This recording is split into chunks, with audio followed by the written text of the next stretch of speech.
Subscription software in photography. What is the real problem with subscription software in photography? And I was motivated to make this video based on a recent announcement. I read an article on DP Review about Adobe's new plan to integrate even more AI models into their Lightroom and Creative Cloud apps. Now, I'm not going to talk about the cost itself of subscriptions. Of course, that's an important point. With subscription software, you don't really know how much it's going to cost. The company can increase the cost at any time, and you're kind of locked into the software. Of course, one could also talk about the psychological fatigue of having to pay so many subscriptions. That's also another important point, but that's not the main point of this video. The main problem with subscription software, in my opinion, is that you're forced to pay ahead of time for unknown features. So you give the company money, and basically then they take that money and they're free to do whatever they want with it. So you don't know what you're paying for. And that's especially problematic when the company does something that you don't agree with. Now, it could be something like a feature, like AI.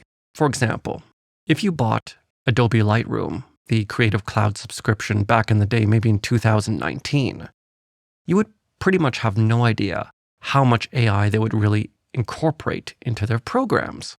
But because you have to continually pay monthly just to use the software that you bought back in the day, you have to continually pay for these features, and now you're supporting AI development.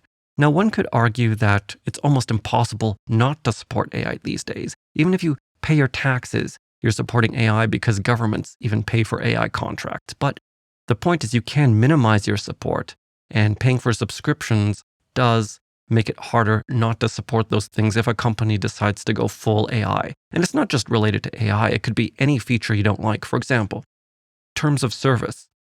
Every software like Adobe, any commercial piece of software usually has a terms of service or an end user license agreement. And Adobe could decide to change that anytime they want. They could say, well, we want to phone home more often. We want to report more usage statistics on your usage of our software. And if you don't like it, you can stop paying.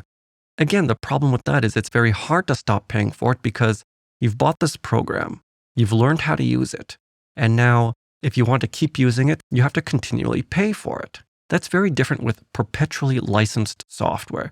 Just imagine if Adobe Lightroom were perpetually licensed. Then you could buy it and use it. But then Adobe could come out the next day and say, well, we're changing the terms of service and we're introducing all these new features. And what if you don't agree with what they're doing? Then you could just not buy the new version. And if a lot of people didn't buy that new version, it would send Adobe a message and saying, well, we don't agree with your new direction. See, with subscription software, companies have the foot in the door. There's a phenomenon in psychology known as the foot in the door phenomenon, which kind of refers back to door-to-door salesmen, where they would go to houses and sometimes they would stick their foot in your door or get you to open the door. And once they get you to open the door, it's harder to close the door. So subscription software is like that. You're already paying for it and you're already locked into using it. And so if they change something, do something you don't like, you're much more likely to kind of be conciliatory and say, well, I'll accept compromise with this change because, I'm already so invested in the ecosystem. So that's why I think it's much better to avoid subscription software, especially from very large tech companies. The large tech companies are the worst because they do use every means at their disposal to take advantage of the customer. So in conclusion, I would try as much as possible to avoid subscriptions. I know Adobe has a lot of tools that people use, but if you can and you're a new photographer, I would highly recommend into looking for alternatives of software that doesn't require subscription. For example, I use Darktable and it's open source, so I never have to pay to use it.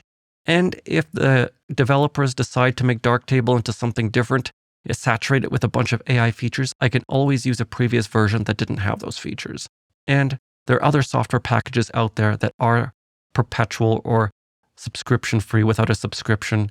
And I highly suggest you look at those first before going to something like Adobe. So I hope you enjoyed this video, and I'll see you again next time.